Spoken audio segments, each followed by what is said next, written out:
एक दिन एक मेघा नाम की औरत थी। वो सुषमा नाम की औरत के घर नौकरानी का काम करती थी। सुषमा बहुत ही घमंडी और लालची थी। सुषमा की एक हलवाई की दुकान भी थी। मेघा उस दुकान पर भी काम करती थी। मेघा, मैं बाजार जा रही हूँ किसी काम से, तुम ही इस दुकान को संभालना। जी मालकिन। शाम के वक्त मेघा अपने घर जाती है। मेघा का एक बेटा भी था जो गणेश की मूर्ति बना रहा था। वाह बेटा, बहुत सुंदर मूर्ति बनाई है। हाँ माँ, कुछ दिनों बाद गणेश चतुर्थी है, इसलिए मैंने गणेश जी की मूर्ति बनाई है ताकि मैं इनके साथ खेल सकूं। माँ, मेरा कोई दोस्त नहीं है, सब मुझे भिखारी भिखारी कहते हैं, जबकि मैं भीख मांगता ही नहीं हूँ। माँ, हम इतने गरीब क्यों हैं? मेघा की आंखों में आंसू आ जाते हैं, लेकिन वो कुछ नहीं बोल पाती। इसलिए माँ, मैंने गणेश जी की मूर्ति बनाई है जिन्हें मैं अपना दोस्त बनाकर इनके साथ खेलूंगा। तो बोलो गणपति बप्पा मोरया, मंगल मूर्ति मोरया। ये वैसे माँ, इसका क्या मतलब होता है? किसका? अरे गणपति बप्पा मोरया, मंगल मूर्ति मोरया।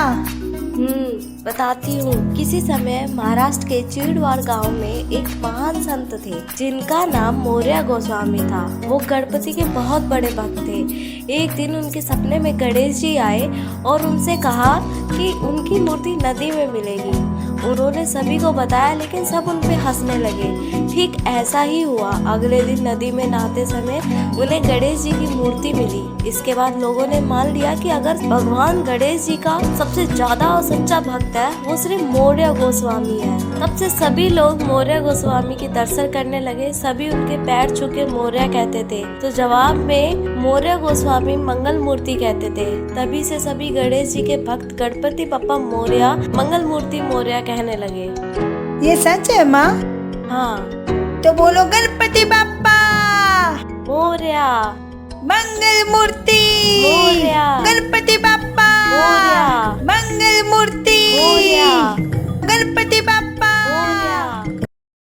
मेघा, कल गणेश चतुर्थी है और कल ग्राहक भी बहुत आएंगे। इसी वजह से मैं बाजार में घी मिलना बहुत मुश्किल हो गया है, जिसके कारण हम मिठाइयाँ ज्यादा नहीं बना पाएंगे। तो हम ऐसा करते हैं कि मिठाइयों में डालडा मिला देंगे, जिससे खर्चा भी कम होगा और मुनाफा भी ज्यादा होगा।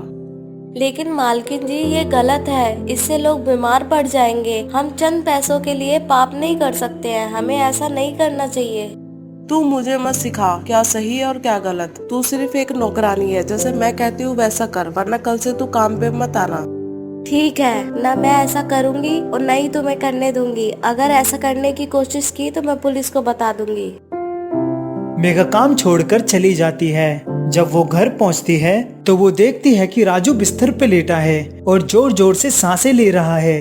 फिर उसे पता लगता है कि राजू को बहुत तेज बुखार है, लेकिन गरीबी के कारण उसके पास इतने पैसे भी नहीं होते कि वो अपने बेटे के लिए दवाई ले सके।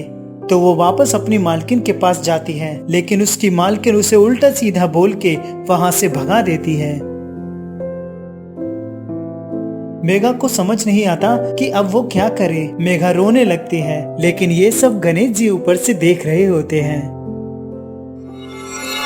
फिर वो एक व्यापारी के भेष में मेघा के पास आते हैं।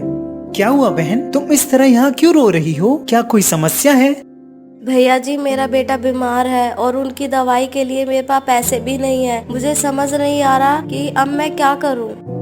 सुनो बहन, तुम एक काम करो, तुम अच्छी मिठाइयाँ बनाती हो, क्यों ना तुम अपने घर पे पड़े साधनों का प्रयोग करो और मिठाइयों को बनाकर उनका व्यापार करो। इससे तुम अपने बेटे की दवाइयों के लिए लक्ष्मी प्राप्त कर सकती हो।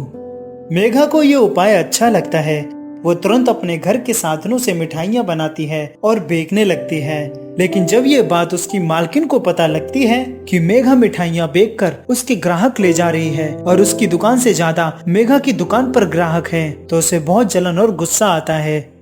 वो उसे सबक सिखाने के लिए बहुत गंदी योजना बनाती है।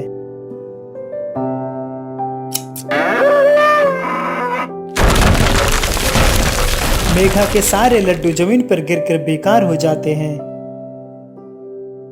मेघा फिर से रोने लगती है, लेकिन सुषमा उस पर जोर जोर से हंसने लगती है। तभी वही गाय उसे अपनी सींगों से उड़ाकर मार देती है और सुषमा को अपने पापों के कारण जैसी करनी वैसी भरनी की सजा मिल जाती है। गणेश जी फिर से मेघा के पास आते हैं, लेकिन एक वैद्य के रूप में। तुम्हें चोट तो नहीं लगी बेटा?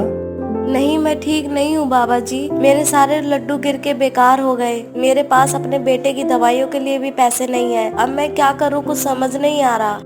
तुम चिंता मत करो बेटा, ये पोटली लो, इसमें दवाइयाँ और कुछ पैसे हैं। इससे तुम्हारे बेटे की तबीयत ठीक हो जाएगी और जल्द ही वह धूमधाम से गणपति का जन्म दिवस मनाएगा।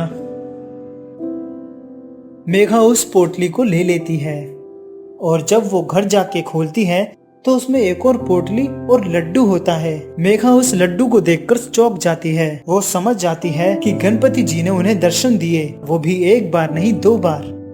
वो तुरंत उस लड्डू को अपने बेटे को खिलाती है।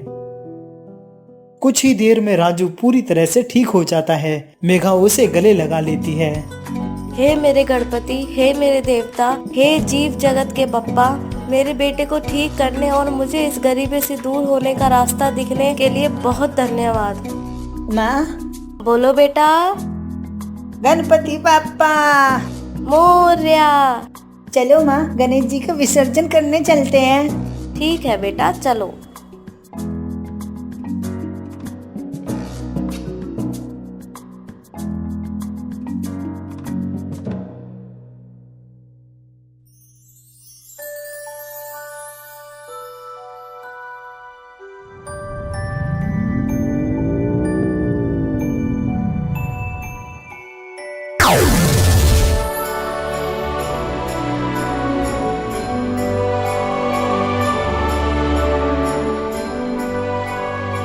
अगर आपको ये स्टोरी अच्छी लगी हो तो लाइक, सब्सक्राइब और शेयर जरूर करना। धन्यवाद।